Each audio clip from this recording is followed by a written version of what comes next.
Good morning students. इस video में हम पढ़ने वाले हैं नया टॉपिक जो है मृदा संसाधन। इससे पहली वीडियो में हमने पढ़ा था कि भूमि का निम्नीकरण और उसका संरक्षण किस प्रकार से किया जा सकता है। जैसे निम्नीकरण में हमने पढ़ा था कि ज़्यादा से ज़्यादा क्या है चारागाह से भी निम्नीकरण होता है। और फिर और हम क्या देखते हैं कि ज़्यादा से ज़्यादा जो भूमि का उपयोग किया जाए उसमें ज़्यादा से ज़्यादा क्या किया जाए उर्वरक जो होते हैं वो डाले जाएँ, तो उससे क्या है भूमि का निम्नीकरण हो जाता है। ठीक है, ज़्यादा अति सिंचाई से भी हो जाता है भूमि का निम्नीकरण। और उसको अगर हम उसका संरक्षण करना चाहें तो क्या करते हैं, अधिक से अधिक पौधे लगाने चाहिए और उसमें खाद जो होती है, जो प्राकृतिक खाद होते हैं वो डालने चाहिए। इस प्रकार से क्या है हम भूमि का संरक्षण कर सकते हैं। ठीक है, तो आज हम पढ़ने वाले हैं क्या है, जो नया टॉपिक है हमारा वो है मृदा संसाधन। ठीक है, तो देखिए मृदा संसाधन में हम पढ़ेंगे मिट्टी अथवा मृदा सबसे महत्वपूर्ण नवीकरण योग्य प्राकृतिक संसाधन है। देखिए हम ये जानते हैं नवीकरण दिया गया है। नवीकरण का मतलब क्या है, नवीकरण मतलब ये दोबारा से नवीन मतलब होती रहती है, नई प्रक्रिया इसकी चलती रहती है। प्राकृतिक संसाधन ये है ही। ठीक है, ये पौधों के विकास का माध्यम है जो पृथ्वी पर विभिन्न प्रकार के जीवों का पोषण करती है। मृदा एक जीवंत तंत्र है। क्या है भाई, ये जीवंत तंत्र है। और देखिए मृदा में ही क्या है विभिन्न प्रकार के पौधे उग सकते हैं, पौधों का विकास होता है मृदा में ही। इस प्रकार देखिए मृदा अगर हमारी उर्वरा शक्ति से परिपूर्ण रहेगी तो वहाँ पर हम क्या है जैव विकास देख पाएंगे अच्छी तरह से, पौधे अच्छी तरह से उग पाएंगे। और जब पौधे उग पाएंगे तो क्या है जीवों को भी पोषण मिल पाएगा। एक जो है लिंक बन जाता है मृदा की वजह से। चलिए चलते हैं क्या, कुछ सेंटीमीटर गहरी मृदा में क्या कहा गया है, कुछ सेंटीमीटर गहरी मृदा, कुछ सेंटीमीटर गहरी मृदा में ही देखिए क्या है लाखों वर्ष लग जाते हैं। मृदा बनाने की प्रक्रिया कुछ दे रखी है, उसमें क्या उच्चावच है, जनक शैल है, संस्तर शैल है, जलवायु है, वनस्पति और अन्य जैव पदार्थ और अन्य कुछ मुख्य कारक भी हैं। प्रकृति के अनेकों तत्वों जैसे तापमान परिवर्तन, बहते जल की क्रिया, पवन, हिमनदी अपघटन क्रियाएं आदि मृदा बनाने की प्रक्रिया में योगदान देती हैं। अब मृदा में होने वाले रासायनिक और जैविक परिवर्तन भी क्या है महत्वपूर्ण है। जैसे मृदा जैव यानी ह्यूमस और अजैव दोनों प्रकार के पदार्थों से बनती है। तो देखिए यहाँ पर जो दिया गया है कि मृदा की कुछ सेंटीमीटर की जो परत जो बनती है उसको बनाने में ही क्या लाखों वर्ष लग जाते हैं। अब देखिए ये बनती कैसे हैं, क्या किस प्रकार से बनती है मृदा, उच्चावच से, जनक सेल जो होती हैं वो टूट करके बहुत बारीक पहले बहुत मोटे सेल जो टूटेंगे, फिर बारीक होते हैं वो काफ़ी समय में, जब बारीक होकर क्या उनमें क्या तापमान से, उसमें पानी से थोड़ा फिर और टूट जाते हैं और फिर से बारीक होते हैं, फिर से क्या उनमें मृदा का निर्माण होता है, फिर उसमें ह्यूमस आ जाता है। ठीक, तो देखिए क्या जलवायु भी इसमें कारण होती है, वनस्पति भी इसमें, जैव पदार्थ में से क्या होता है, और कुछ क्या है मुख्य कारक समय क्यों दिया गया भाई, बहुत लंबा समय इसमें लगता है बनने में। प्रकृति के अनेकों तत्व होते हैं, जैसे भाई तापमान का हमने बताया, तापमान बहुत ज़्यादा गर्मी होती है उससे सेल टूट जाते हैं, सेल टूटने के बाद वो बारीक होते हैं, बहुत बारीक हो करके क्या है वो बहुत पतले कणों में बदल जाते हैं और फिर वो मृदा का निर्माण करने शुरू कर देते हैं। तो देखिए बहते जल की क्रिया भी क्या है, जल एक जगह दूसरी जगह पर बारीक कणों क्या ले जाने में सहायता करता है। पवन भी काम करते हैं, हिमनदी वैसे काम करते हैं और अपघटन होता ही रहता है। इस प्रकार से क्या है मृदा का निर्माण हो जाता है और वो भी बहुत ही लंबे समय में, क्या कहा गया है बहुत ही लंबे समय में ऐसा होता है और ये क्रिया चलती रहती है। ठीक है, मृदा में होने वाले रासायनिक जैविक परिवर्तन क्या है महत्वपूर्ण होते हैं।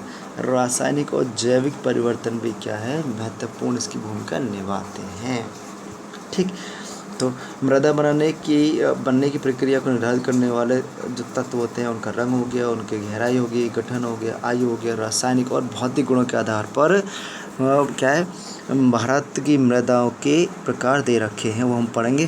भाई इसमें क्या होता है देखिए, कहीं पर मृदा लाल होती है, कहीं पर थोड़ी काली होती है, तो उनमें क्या है अलग अलग प्रकार से उनकी जो है प्रॉपर्टीज़ होती हैं।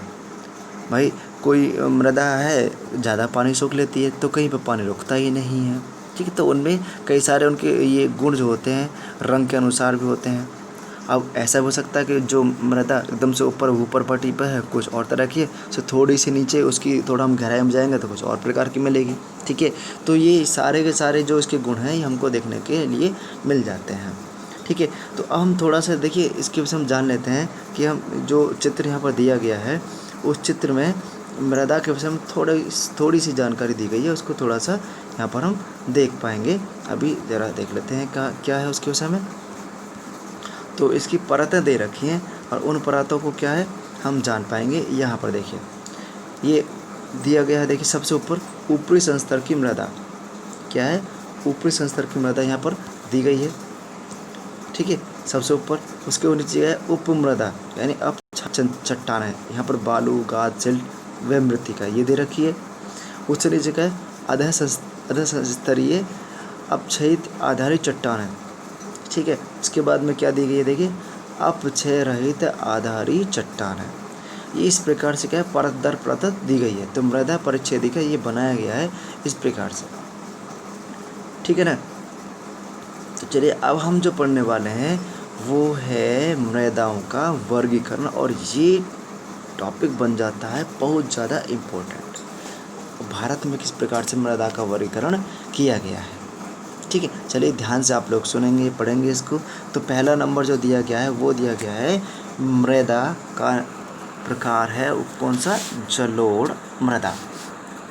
ठीक है। जलोढ़ मृदा क्या है, ये विस्तृत भाग में क्या फैली हुई है, देश की महत्वपूर्ण मृदा है, ये बहुत ही महत्वपूर्ण मृदा है। अब क्यों है देखिए महत्वपूर्ण वो भी जानेंगे। वास्तव में संपूर्ण उत्तरी मैदान जो है जलोढ़ मृदा से ही बना हुआ है। उत्तरी मैदान जलोढ़ मृदा से बना हुआ है। वो अभी हम एक बार क्या है देखते, जो मैप में दिखाएंगे आपको वहाँ पता चलेगा। ये मृदा हिमालय के 3 महत्वपूर्ण जो नदी तंत्र हैं, गंगा हो गया, सिंधु हो गंगा और ब्रह्मपुत्र, इन तीनों से जो लाए हुए जो निक्षेप होते हैं, जो उनकी जो बारीक जो गाद वगैरह उनसे जो बनती है ये बनती है जलोढ़ मृदा। एक संकरे गलियारे के द्वारा ये मृदा राजस्थान गुजरात तक फैली है। पूर्वी तटीय मैदान और विशेषकर कहाँ तक बता रहे हैं, महानदी गोदावरी कृष्णा कावेरी आदि के डेल्टे भी क्या जलोढ़ मृदा से बने हुए रहते हैं। तो ये देखिए ये जलोढ़ मृदा दे रखी है, ये रही जलोढ़ मृदा।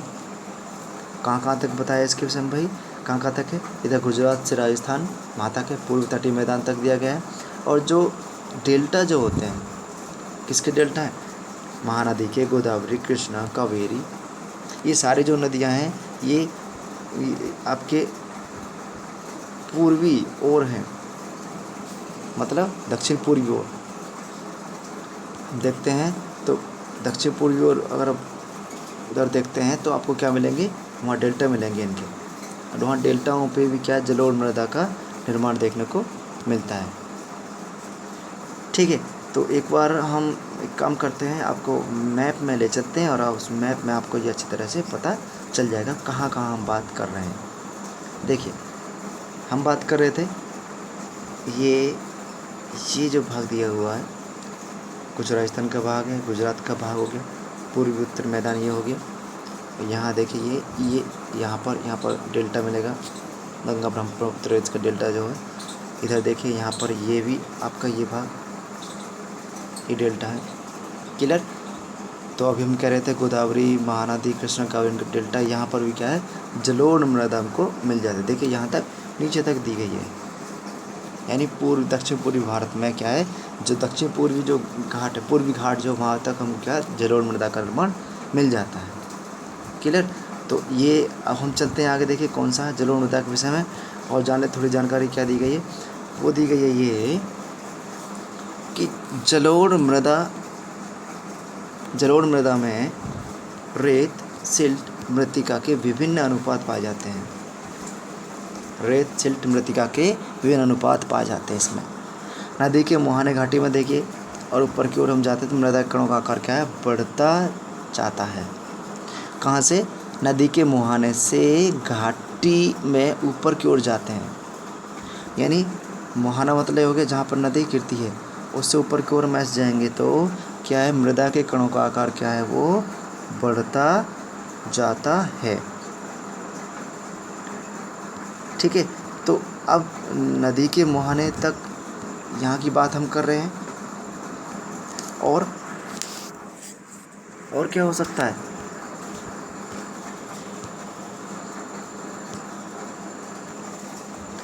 और नदी के ऊपरी भाग में जैसे ढाल भंग के समीप मोटे कणों वाली मृदाएं पाई जाती हैं। क्या है, मोटे कणों वाली जो मृदाएं हैं वो क्या है, पाई जाती हैं। कहाँ पर पाई जाती हैं, कहाँ पर पाई जाती हैं, ये है ऊपरी भाग में, नदी घाटी के ऊपरी भाग में। ऐसी मृदाएं पर्वतों की तलहटी पर बने मैदानों जैसे द्वार, चौ क्षेत्र और तराई में आमतौर पर पाई जाती हैं। कहाँ, पर्वतों की तलहटी में, जहाँ जिसमें मोटे कण होते हैं, पर्वतों की तलहटी में वो पाई जाती हैं।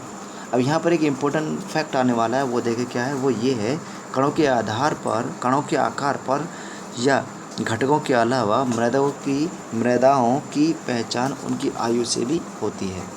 अब देखिए, आयु के आधार पर देखिए क्या दिया गया है। जलोढ़ मृदाएं दो प्रकार की दी गई हैं, एक तो पुराना जलोढ़ और एक नया जलोढ़। पुराने जलोढ़ को हम कहते हैं बांगर, और नए जलोढ़ को हम कहते हैं खादर।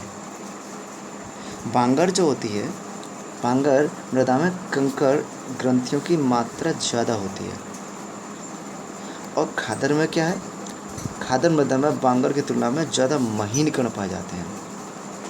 ठीक है, तो अब आपको ये पता चल गया होगा कि बांगर जो पुराने जलोढ़ हैं उनमें क्या है, मोटे मोटे कंकड़ वो मोटे मोटे रहते हैं। तो इसका मतलब क्या है, उपजाऊपन किस में ज़्यादा होगा, खादर में, क्योंकि इसमें महीन कण है। ठीक है, तो ये दिया गया है इसके विषय में।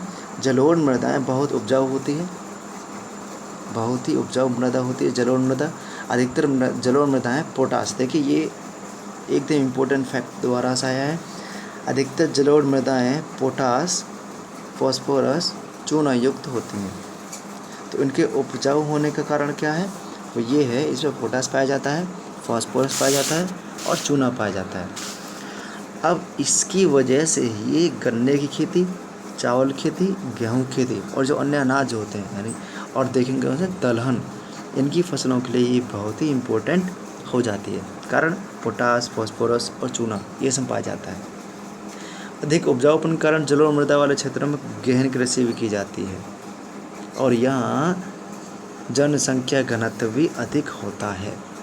देखिए, जहाँ ज़्यादा कृषि होगी वहाँ जनसंख्या अपना आप ही रहेगी, इसलिए जनसंख्या घनत्व भी क्या होगा, अधिक होगा। सूखे क्षेत्रों की मृदा अधिक क्या है, क्षारीय होती हैं। सूखे क्षेत्रों की मृदा क्या है, अधिक क्षारीय होती हैं।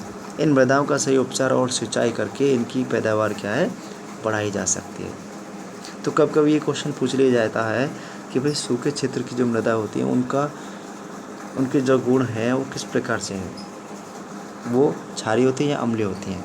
कैसे होती हैं, वो क्षारीय होती हैं।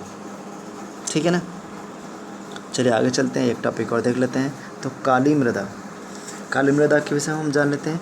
काली मृदा इसलिए इम्पोर्टेंट है, देखिए इसका नाम रेगुर है, रेगर भी कहते हैं, रेगुर भी कहते हैं। और दूसरा, काली मृदा को कपास की खेती के लिए इम्पोर्टेंट कहा जाता है, इसलिए इसको कहा जाता है काली कपास की मृदा। क्लियर, ये इम्पोर्टेंट क्वेश्चन पूछ लिया जाता है। काली मृदा को, जो कपास की खेती के लिए कौन सी मृदा इम्पोर्टेंट होती है, मानी जाती है, वो है काली मृदा, और इसका ही नाम क्या है, रेगुर है। ये माना जाता है कि जलवायु और जनक शैलों से काली मृदा के बनने में महत्वपूर्ण योगदान दिया है। किसने भाई, जलवायु ने और जनक शैलें हैं, उनसे काली मृदा का निर्माण हुआ है। इस प्रकार की मृदा कहाँ पाई जाती हैं, वो दक्कन के पठार,